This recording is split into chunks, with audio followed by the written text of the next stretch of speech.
Og så aftens sidste finale. Det gælder finalen i herrenes 200 meter medley.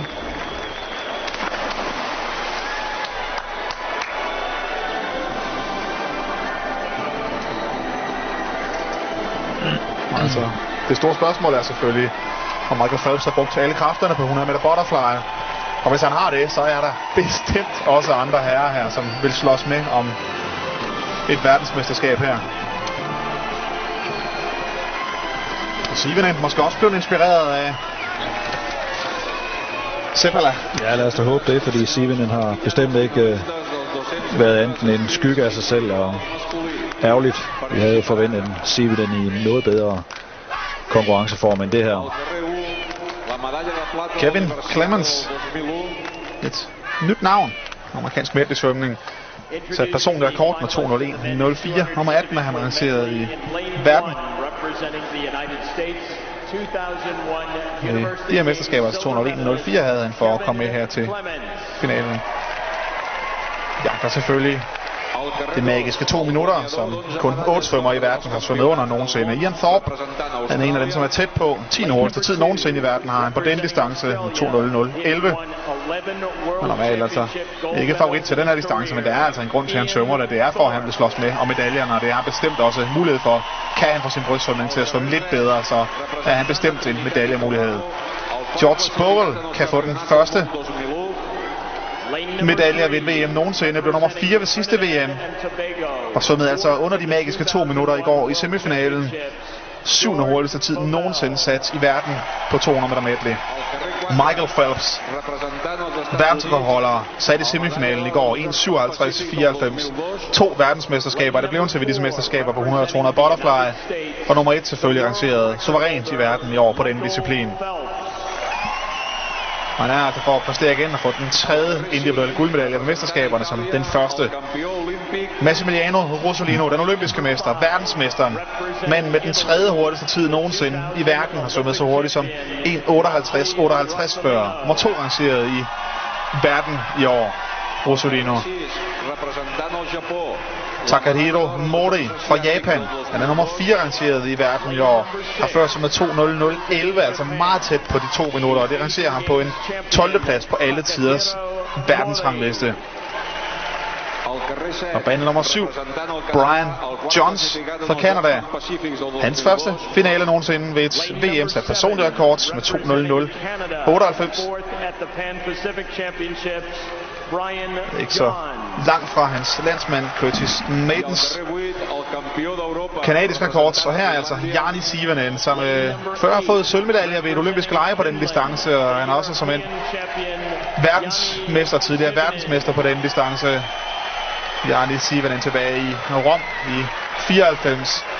Europamester mange gange, og altså verdensrekordholder indtil Michael Phelps slog den for nylig. Jeg fik vist sagt, at han slog verdensrekorden for nylig i Santa Clara, så slog den altså igen i går i semifinalen med 1:57.52.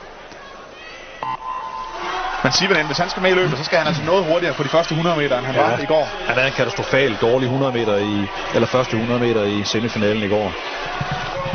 Ja, lad os nu se. Michael Phelps bliver i hvert fald hurtigt ud, og så Ian Thorpe godt med ude, og Ian Thorpe skal også være med her efter de første 100 meter, hvis han skal gøre sig håb om en medalje. Og Sivinen noget bedre udlæg her også, og han har da også haft europarekord på rygcrawl, og han ved nok, hvordan der skal svømmes rygcrawl. Skidt vending, synes jeg, undervandssvømning også af Sivinen, men lad os nu se, det bliver brystsvømning, det bliver afgjort med de sekundære placeringer. Thorpe i øjeblikket på anden plads. Det vil der helt sikkert ikke være efter brystsvømning. Bogle kommer godt nu også på bane nummer 3, faktisk op på 3. pladsen. Sivinen har svært ved at hænge på her, men han vil helt sikkert komme på de sidste 100 meter. Det er hans absolut stærkeste 100 meter, og langt under verdensrekorden. Under et sekund, eller over et sekund under verdensrekorden af Michael Phelps. Han er helt ustyrlig i det her afsnit, må man sige. Bogle på anden pladsen foran Thorpe, og Thorpe han skal altså hænge så godt på her. Han kan, hvis han skal have medalje. Vi ved, at der er ikke nogen, der kan slutte af bare i nærheden af lige så hurtigt som Thorpe på de sidste 50 meter. Jeg tror faktisk, Thorpe han ser ud til at gå efter medalje. Prøv at se, hvor hurtigt han så mig i brystsvømning, Thorpe. Det går stærkt den her gang. Han holder med Bogle af brystsvømning. Sivanen uden for billedet lægger faktisk og kæmper i øjeblikket om en bronzemedalje. Thorpe han er rigtig godt med. Sivanen lægger mærke til ham her nederst i billedet. Og så kommer Rosolino også. Rosolino på bane nummer 5.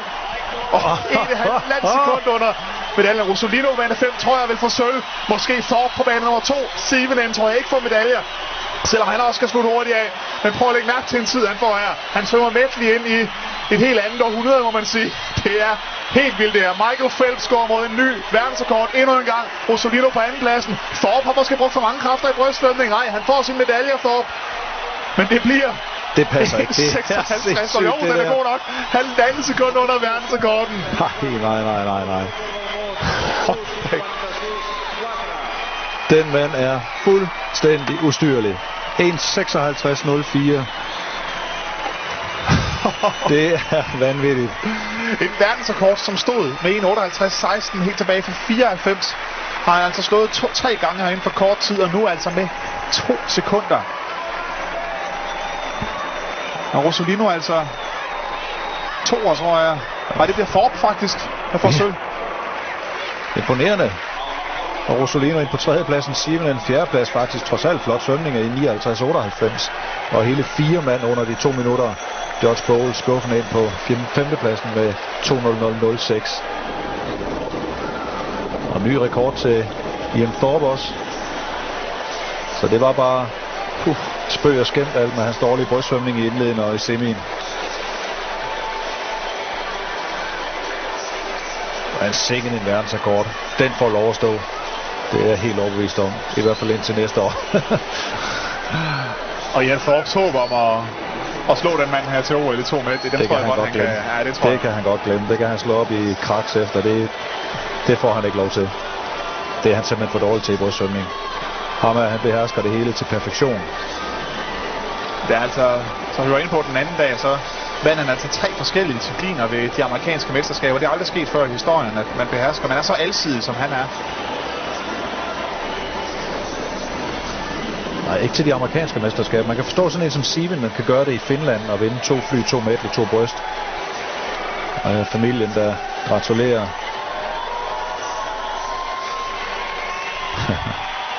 Hvilken svømmer. Michael Phelps. Man så det i Sydney, at der var noget stort i vente her, og nu har han, vil jeg sige, for alvor fået sit internationale gennembrud. Hans 3. guldmedalje.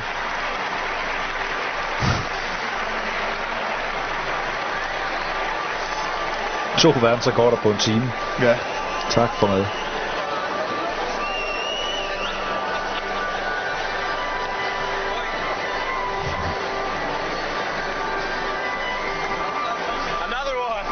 Another one, siger han bare, ja. Man kan producere dem på stribe, de her verdensrekorder. Michael Phelps fra USA. Thorpe altså endnu en medalje til ham, og så Rosolino en bronzemedalje.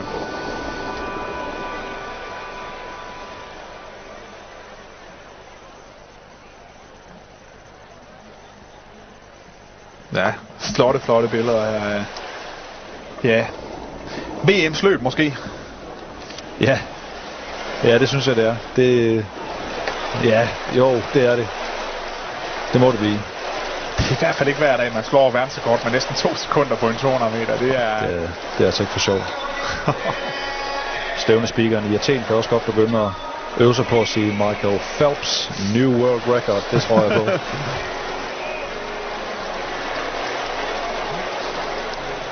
To og 4 medley, 100-200 fly, måske 2 ryg, 2 crawl. Jamen alle discipliner kan han gå ind og vinde OL-guld i, og selvfølgelig også med på amerikanernes holdkapper. Ja, han mangler stadigvæk at svømme 400 medley. Ja, 100 flyfinale. Ja, ved det her mesterskab. Ja. Det er puha. Kommer meget lidt 4 individuelle guldmedaljer ved dette mesterskab. Michael Phelps. Og lidt større smil her også end efter 100 butterfly, men det er selvfølgelig også fordi, at han havde den her at koncentrere sig om.